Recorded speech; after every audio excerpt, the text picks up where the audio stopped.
Malibayong dayong kilom-kilom Subo, Kabisayan ug Mindanao. Uban ni Dr. Iris ug CB diri sa Bukirang Barangay sa Kasili sa Konsolasyon kini si Leo Lastimosa. Magpasalamat nga sa makausap pa inyo ming gipadayon sa inyong tagsa-tagsa ka mga Pinoy-anan.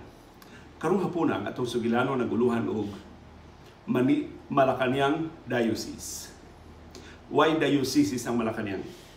Wa musugot ang Simbahang Katoliko nga magtukod og diocese sa Malacañang. Doon ay mga pagsuway, pero gibalibaran sa simbahan.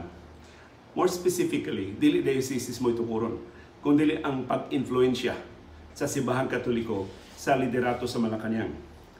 Nahitabo ning mao maniobra sa pagsuway pagdani at to some extent dilampos ang Malacañang pag-influensya sa Catholic Bishops' Conference of the Philippines atul sa administrasyon ni kanhi Presidente Gloria Macapagal Arroyo.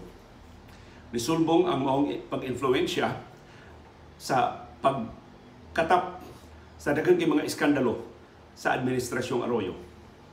Ug true to its nature, ang administrasyong Arroyo nagsigig maniobra sa nagalilain ng mga sektor sa katilingban aron paglasaw, aron paghimong taphaw sa mga protesta para sa resignasyon ni kanhi Presidente Gloria Macapagal Arroyo o sa iyang administrasyon. Kay di ikalimod na usa sa labing daghan o mga iskandalo sa Pilipinas mao ang administrasyon ni kanhi Presidente Gloria Macapagal Arroyo. To name a few, ang Hello Garcia scandal, ang fertilizer scandal, ang NBN-CTE scandal, ug uban pa nga daghan kaayo mga anomalya. Ironic kaayo nga si kanhi Presidente Gloria Macapagal Arroyo nakaasumer sa Malacañang tungod sa mga pasangil sa Waiting Gate, tungod sa Boracay scandal ni kanhi Presidente Joseph Estrada sa iyang pakig-inom sa iyang Midnight Cabinet na lango na sila, mohimo sila mga desisyon kadlawon dako. So ang tarong nga mga desisyon sa adlawan balihon sa Midnight Cabinet sa tungang gabi or sa sayong kadlawon sa inom, sa sugal, sa lakwat sa dito sud sa Malacañang.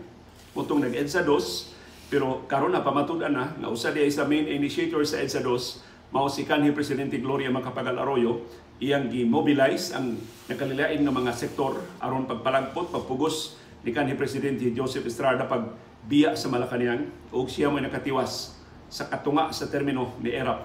Moto nga taas kayo ang termino ni kanhi Presidente Gloria Macapagal Arroyo. Siya ni asumer pagka-presidente in 2001, midway sa ilang termino ni ERAP. Siya may vice presidente plus nakadaog siya, although gipasangilan sa siyang nanikas atong 2004, so niabot og mga siyam katuig ang administrasyon ni Arroyo.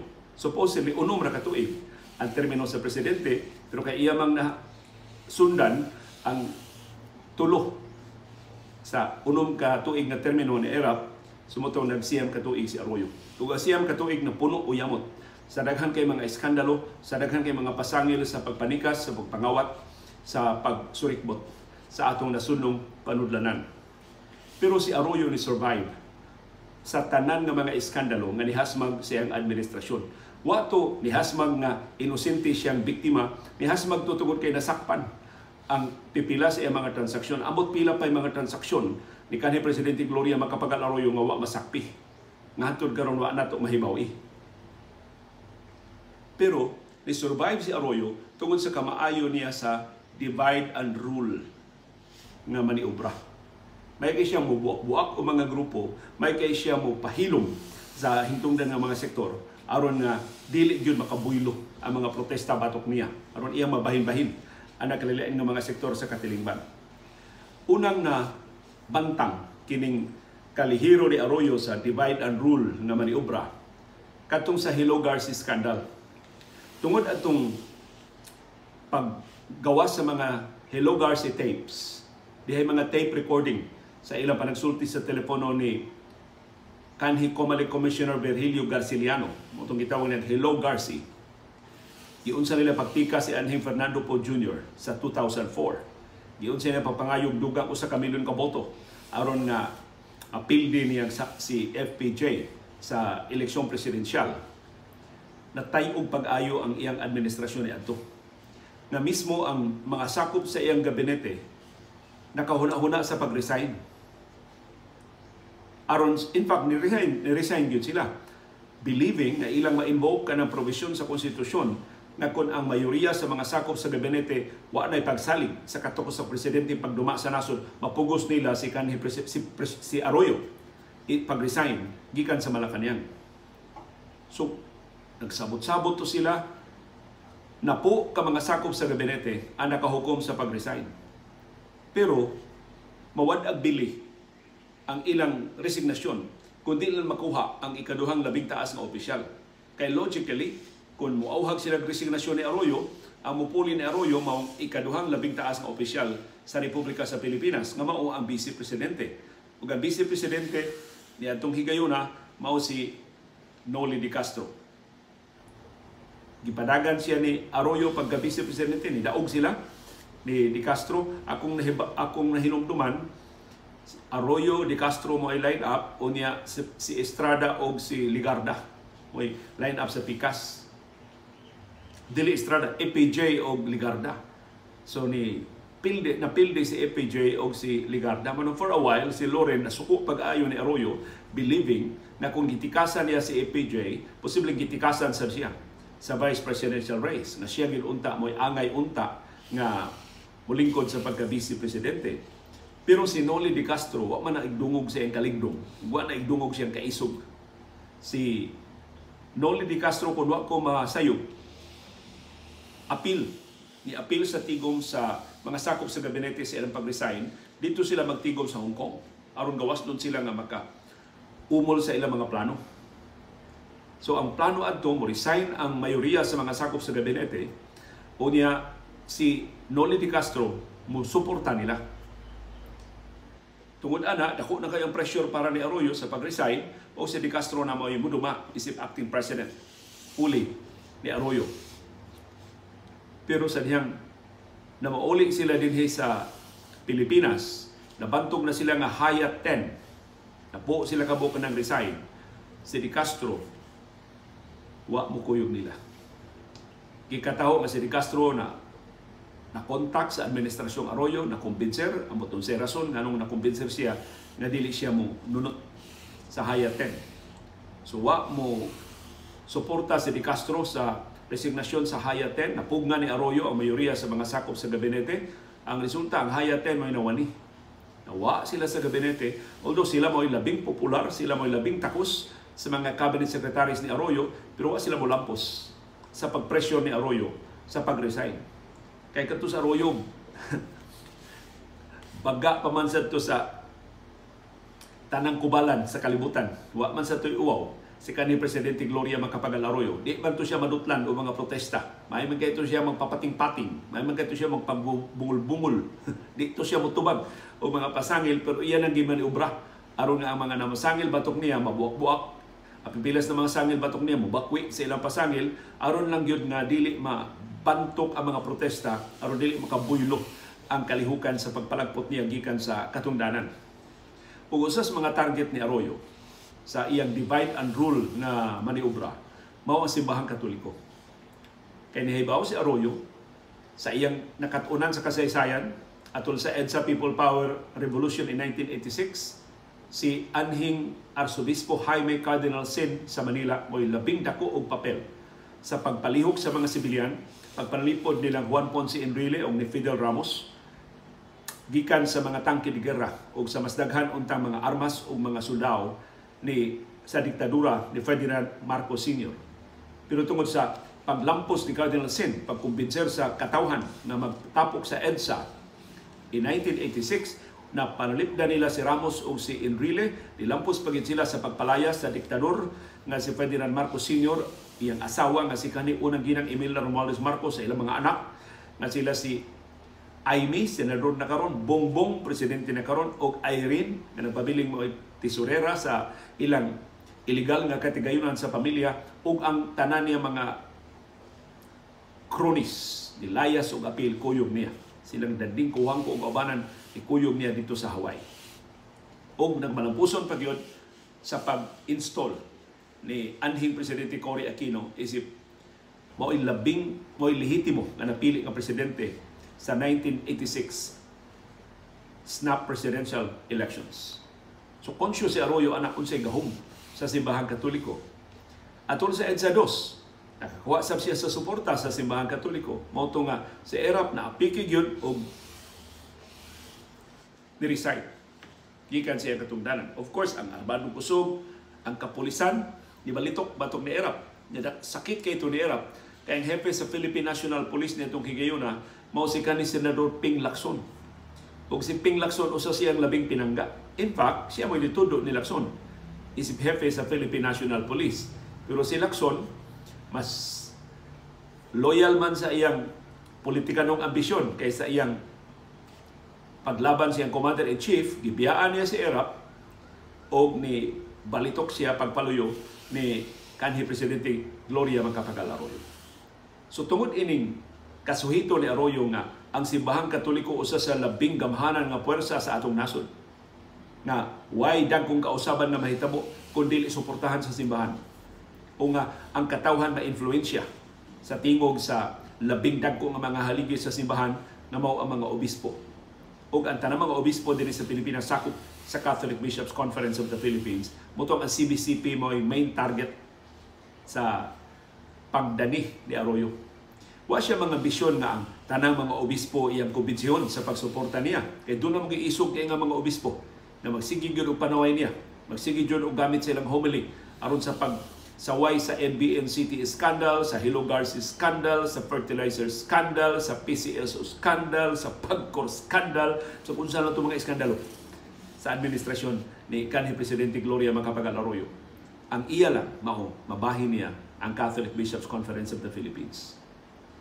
Mas maayo kung ang mayoriya na iya. Aron na ang CBCP, mahimong manaway gihapon niya, pero gamay na lang. O di gyud mahitabo nga buawhag kay iyang gigahanukan nga ang CBCP buawhag o mga panya sa iyang resignasyon. Kay nahibaw si Arroyo lisod-lisod sa bubangon ang puwersa sa simbahan, labi na ang simbahan makumbinser na kawatan gyud siyang dako, tikasan gyud siyang dako, kurakot gyud siyang dako, mapahimuslanon gyud siya sa gahom, nanikas gyud siya sa eleksyon sa presidential election sa 2004 ug uban pa nga mga iskandalo nga gipasangil batok niya. So giunsa ni Arroyo sa pagdani ang suporta sa at least majority sa Catholic Bishops Conference of the Philippines. Nagsige siya og labi sa Vatican nga mutudlo og dugang mga kardinal dinhi sa Pilipinas. Agresibo kaayo as in ang Vatican mo dalain nga ang mura ba og gipagkasama niya nga mura og naandan nga politika ang pagkumbinser sa kadakuan sa Vatican nga mutudlo og bag-o mga kardinal din sa Pilipinas. Ilang gi-invoke ang majority, ang overwhelming majority sa populasyon sa Pilipinas mga Katoliko. Dulan man ta 90% sa Pilipinas sa mga Katoliko. So para ni Arroyo, kitay usa sa labing dako nga Katoliko nga nasod sa tibuok kalibutan o kitay kinadak-an nga Katoliko nga nasod dinhi sa Asia o sa Pasifiko nganong dili man ta tudluan og dugang mga kardinal. Ang iyang pagtuo mao na kung magbalampuson siya paglabi sa Vatican makatudlo og bag-o mga kardinal,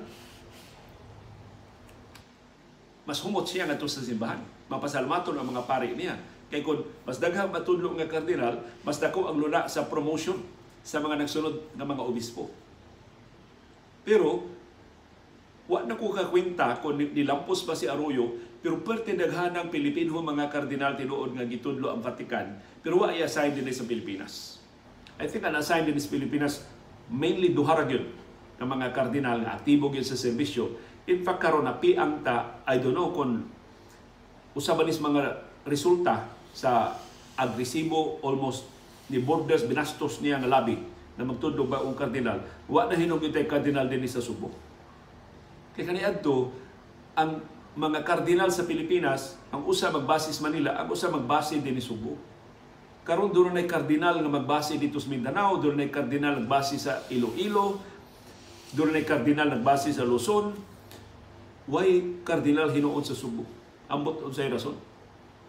Problema ba sa liderato ni Cebu Archbishop Jose Palma o kabahin ng pangluod sa Vatican na mura og gibaratilyo ni Arroyo ang cardinalship atol siyang administrasyon? Ang laing maniubra ni Arroyo na naglambigit sa Vatican Katong gisigihan niya siya og saway nilang Archbishop Cruz, katong retirado nga Archbishop ni Archbishop katong sekretary ni Cardinal Sin si sa iluha ang akong edad mo'y dili na maka tultol sa karon na assign siya sa Dagupan. Isog naman si Bishop Bacani sa Manila, isog kaayo nga nanaway ni kanhi Presidente Gloria Macapagal Arroyo. Tungod ana, iyang giauhag ang Vatican, pinagi sa tong embahador dito sa Vatican, doon naman tay Philippine Ambassador to the Holy See. Iyang giauhag ang Vatican, pinagi sa atong embahador nga madlungan ni mga pari, madlungan ni mga obispo din sa Pilipinas, kaan becoming nga nila gamito ng ilang pulpito aron sa pagpanaway sa incumbent president. So muna ilang linya nga divisive kaayo ang gibuhat sa mga obispo na ilang gamiton ang mga santos nga misa para sa mga isyong politikanhon. Punta mo tingog na silang atensyon sa Biblia. Di lang sila mangilabot sa mga political developments, sa mga political controversies, sa mga political scandals. Nagisablig tanan nato ni kanhi Presidente Gloria Macapagal Arroyo. Sus, bisig unsa nila ang Vatican, wa man gibadlong. Wa man nila mabadlong ang mga obispo o ang mga arsobispo nga nanaway ni kanhi Presidente Gloria Macapagal Arroyo. Iba mo sige buhat ni Arroyo, iyang gitaktak ang Philippine Ambassador to the Holy See. Nahitabo ni 2008 sa height yun sa mga pagsaway batok niya, iyang gitaktak ang atong embahador dito sa Vatican. O iyang gitudlo, maka-garantiya siya nga mo sanong-sanong bisan o siyang gusto, mao si Cristina Enrile, ang asawa ni Juan Ponce Enrile. Karon ato na napamatud-an nga dili ideal ang ilang kaminyoon na si Enrile butakal sa beng dako, daghan sa kaayong mga kabit. In fact, usa sa mga kaso niya sa pork barrel, naglabigit siya chief of staff nga gipasangilan nga iyang karelasyon sa siya pa'y sakop sa Senado, pero ni atong higayon na si Cristina Enrile, ang asawa ni Juan Ponce Enrile.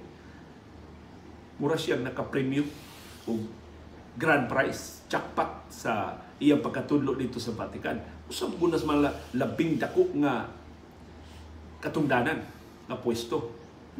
We are a Catholic country, so dako kay dungog nga ikaw mo representar sa minilyon ka mga Katoliko din sa Pilipinas, kapis gatos ka milyon ka mga Pilipinhon din sa Pilipinas, ngadto sa duyan, ngadto sa lingkuranan sa simbahang Katoliko na mao ang Vatican. So, usato, buyag yung pag-aayo si Arroyo adto sa mga arsobispo nga iyag yung gihimong mura og yanong kahimanan sa politika ang Vatican. Aron lang yun sa paglawgaw, pagbungkag, pag-prevent na magkayusa ang Catholic Bishops' Conference of the Philippines. Pero kung napakya si Arroyo sa pagtudlo og dugang mga kardinal, kung napakya siya sa pag-auhang pagkumbinser sa Vatican, pagbadlong o pagpahilom sa mga obispo ng kaparian nga panaway siyang administrasyon, ilampo si Arroyo siya katapusang maniobra. Na pamatud-an ni Arroyo na bisan ang mga obispo, bisan ang labing dagko ng mga opisyal sa Catholic Bishops' Conference of the Philippines, doon ay presyo. O kung maabot niya ang ilang presyo, ma-influensya niya sila. Dili kinahanglan mo dangop sila sa Vatican, di kinahanglan na mag-away sila dito sa Vatican, pero nakahuna-huna si Arroyo na iyang pabahaan, iyang buhumon o grasya ang mga obispo. O iyang grasya, dili grasya gikan sa langit, kundi material na mga grasya, material na mga gasa. Karong bago, hantod karon, sige pataog kadungog ini mga reports na atol siyang administrasyon, iyang gisugo ang duha ka mga gambling agencies, ang Philippine Amusement and Gaming Corporation, PAGCOR, o ang Philippine Charity Sweepstakes Office, PCSO, na himuon ang specific na mga obispo o mga parokya nga beneficiaries sa ilang mga programa. Kay karon, magkapangayo magagtabang diya PCSO sa PAGCOR, ambulansya, kapangayo ka og hinabang para scholarship, hinabang para pagtukod o mga daycare centers. Kay dako kay nagpundo ang PCSO o ang Pangkor, ipaagila na nila og charity, makalusot na. Mahimo na itunol nimo.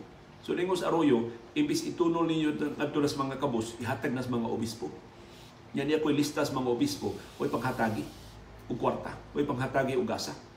Sus, sugad adto na, nalisang ang mga obispo.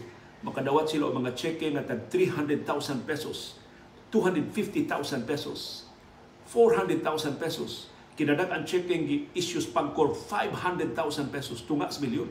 Kada obispo na. Apil sa nakadawat si anhing Arsobispo sa Subo, Ricardo Cardinal Vidal. Laing nakadawat ang obispo sa taga Northern Cebu, taga Bantayan man si Bishop John Du, na karon to na ma-assign sa Palo, sa Leyte. Nakadawat sa siya og cheque. In fairness ni Cardinal Vidal o ni Bishop John Du, ilang giuli ang cheque.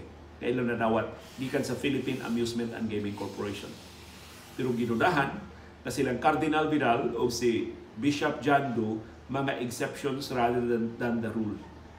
Sa ato pa, mas daghang mga obispo ang ginudahan ni dawat sa cheque o nagpakahilom lang, gi-encash ang cheque, gigamit ang cheque, gi-enjoy nila, gipahimos lang nila ang material gifts gikan sa yuta, gikan sa Malacañang, gikan ni kanhi Presidente Gloria Macapagal Arroyo. Ug hantod karon wa itay ideya kinsa pay nakadawat og mga cheque, pero sukad ni adto ang Catholic Bishops Conference of the Philippines wa na hiniusang baruganan sa labing grabe nga mga isyu ni Arroyo. Igo na lang silang manaway, pero wa na gyud mo auhag ang CBCP og resignasyon ni Arroyo. Wa na gyud mo auhag og investigasyon sa seryosong mga pasangil sa kahiwian batok niya. So, wa tay ideya pilay nakadawat, pero epektibo gyud tingali kay ang mayoriya sa CBCP nagdumilit naman pagluwat og labing kusganon nga mga baruganan batok ni kanhi Presidente Gloria Macapagal Arroyo. Nibuto ang maniobra ni Arroyo na pisto na gyud unsa iyang mga binuang sa dihang nikanaog na siya sa gahom. Kaya napupos man niya termino sa 2010. Gusto niyang usbon ang konstitusyon aron ma-extend ang iyang term, pero wa mo lampos ang iyang tsatsya, so nikanaog siya sa 2010. Gipulihan siya ni anhing Presidente Noynoy Aquino. Atol sa administrasyong Noynoy Aquino, mao'y pagawa sa report sa Commission on Audit nga in 2009, doon ay mga obispo nakadawat og mga sports utility vehicles, SUVs, gikan sa Philippine Charity Sweepstakes Office, PCSO. Gidawat ang mga SUVs sa tuig nga ni umol og baruganan ang Catholic Bishops Conference of the Philippines na dili modawat ang simbahan og bisan unsang hinabang gikan sa sugal. Moto ilang baruganan. Sa kadakong baligo, sa samang tuig niluwat sila sa baruganan, didawat sila sa SUVs gikan sa Philippine Charity Sweepstakes Office. Now, of course, nahibaw ta kinsay nagsugo sa PCSO paghatag og mga sakinan sa mga obispo. Mas na-iskandalo pa gyud sa dihang nabisto na dunay mga obispo ni suwat gyud ni Arroyo kay ilang birthday na nga isang birthday gift ug kun mahimo sakyanan ang ilang birthday gift. And of course, di-oblige si Arroyo maghatag mga ni bisag way mangayo. Iyang gihatag ang mga gipangayo sa mga obispo, believing na atol sa ilang plenary session sa Catholic Bishops Conference of the Philippines, di makalimtan sa mga obispo ang iyang material nga mga blessings, mga grasya nga gisabod ngadto nila o dili sila mo apiki siyang administrasyon sa ilang mga pastoral letters, sa ilang mga official statements. Ug tuod man, wa na mangisog ang Catholic Bishops Conference of the Philippines batok ni Arroyo human nakadawat sa mga sports utility vehicles, human nakadawat sa mga cheque na hangtod tunga sa milyon ka pesos kada usa ang mga obispo na iyang gilista na potential allies. Nahimo gid niyang aliado hangtod na wa gid siya matandog gikan sa iyang pwesto, nakatiwas gid siya sa iyang siyam ka tuig na termino. Usa siya sa labing taas og termino sa mga democratically elected presidents. Kaysa nangagi nga mga presidente tagwaw ka tuig naman kung mari-elected ka. Kay tag-upat ka tuig man to ang termino. Sa unom ka tuig na nga termino sa presidente ubos sa 1987 Constitution, wa na may re-election. Pero si Arroyo, siyam ka tuig. ang iyang presidency o wa siya paalkansi sa siyam katuig. Iyang gitilok ang tanang grasya, ang tanang benepisyo, ang tanang bintaha, ang tanang pahimus na iyang maungkat sa iyang pamunuan sa Malacañang. Usa ni sa labing niub na bahin sa kasaysayan sa simbahang Katoliko na napalit o nagpapalit ni Arroyo ang mga obispo, ang kaparian, ang labing dagko mga haligi sa Catholic Bishops' Conference of the Philippines. Pero gusto man ko matapos ini atong sugilanon sa positive note, nakabawi ang simbahang Katoliko bisan ining maong iskandalo. Kaysa dihang na bisto ang pagpanawat nila mga sakyanan gikan sa PCSO, ang simbahang Katoliko nidesider sa pag-uli sa mga sakyanan. Sama ni Apollo Kibuloy karon gipatawag sa Senate Blue Ribbon Committee. Although dili Blue Ribbon Committee ang investigar ni Kibuloy kay wa may kaisog ang Blue Ribbon Committee pag pangimbestigar niya ang Senate Committee on Women ni Senador Pia Cayetano mo rin nangahas sa pag-imbestigar ni Kibuloy. Gipatawag sa ang mga obispo. Lahi ni Kibuloy nga nagtago-tago, ang mga obispo ni tunga, ni pakita sa mga senador. Lahi ni Kibuloy nga nanaway, sige na hinuong pangatake sa mga nangimbestigar niya, ang mga obispo voluntaryo na nitambong sa investigasyon sa Senado o nitubag sa mga pasangil batok nila. O ang mga obispo nangayo o pasaylo. Niangkon sila sa ilang sayop. Kadako tong sayop, dawat sila mga sakyanan gikan sa Philippine Charity Sweepstakes Office. Klaro kay gigamit ang maong mga gasa aron pag-influensya sa ilang baruganan sa mga kahiwian, sa mga eskandalo sa administrasyon ni kanhi Presidente Gloria Macapagal-Arroyo. Kanindot no kung si Kibuloy muliwat bisan jutay na lang sa gihimo sa mga obispo sa simbahang Katoliko. Usa dramatika nga gesture human sa ilang pag-testify sa Senado ang tanang mga SUVs nga nadawat sa mga obispo sa Luzon, sa Kabisayan o sa Mindanao, ilang giuli tanan. Andito sa Luzon, dito ginila iuli sa gawas sa Senado, din sa Visayas o sa Mindanao, ilang giuli ngadto sa regional offices sa Philippine Charity Sweepstakes Office, PCSO. Masa ato pa, kung napamatudan sa simbahang Katoliko, kung muangkon lang ka sa imong kasaypanan, o kung pakit-on nimo mga tao naghinulsol ka kay nakaamgo ka sa imong kasalanan, ang mga tao dili, of course mahimangod sila nga nung gidawat ang mga sakyanan, gipasagil sa mga obispo nga lapse in judgment kuno to sa ilang bahin, but at the end of the day napasaylo sila sa katawhang Pilipino. Usa sa nidawat o SUV gikan sa PCSO in 2009, 5 years later, 2014, nahimo siyang kardinal. Itudlo siya ni Pope Francis na prinsipe sa simbahang Katoliko. Ug kana siya mao si Cardinal Quevedo. Daghang kay na-expect na taga-Subo itudlong kardinal si Cardinal Quevedo. I think labing unang taga Mindanao na natudlo na kardinal sa simbahang Katoliko.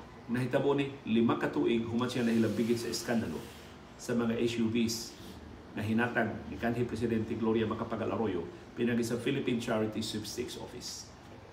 Kung nganong taas ang agtang ni Cardinal Quevedo sa pagdawat sa iyang pagka-prinsipe sa simbahang Katoliko, kay siya mo namo atong 2009. By the way na 2009 ang eskandalo na hitabo, nasakpan sila 2011, sila gi-imbestigar sa Senado. Ug sila nasakpan sila si Quevedo, si Archbishop Quevedo paniadto sa, I think si Archbishop Quevedo diha sa Zamboanga. Na-assign siya sa Zamboanga or somewhere in Mindanao. Kay taga Mindanao magini siya Archbishop Quevedo.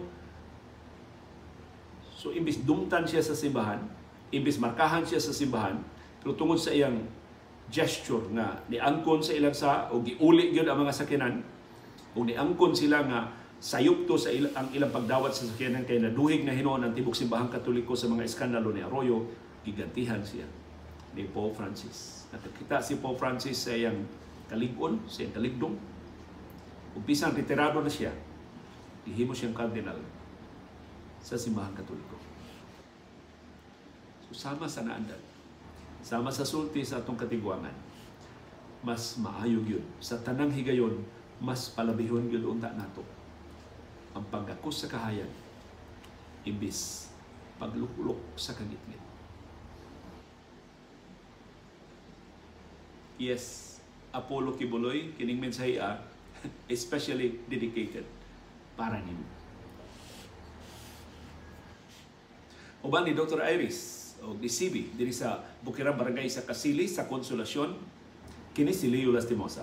Pasalamat sa inyong kanunay nga pagsunod, pagsubay, pagsalig o pagpaminaw sa atong panahon dayon kilong-kilong. Nagkasalamat CB girl, the Bingbing girl man is here. Oy, with us, oy.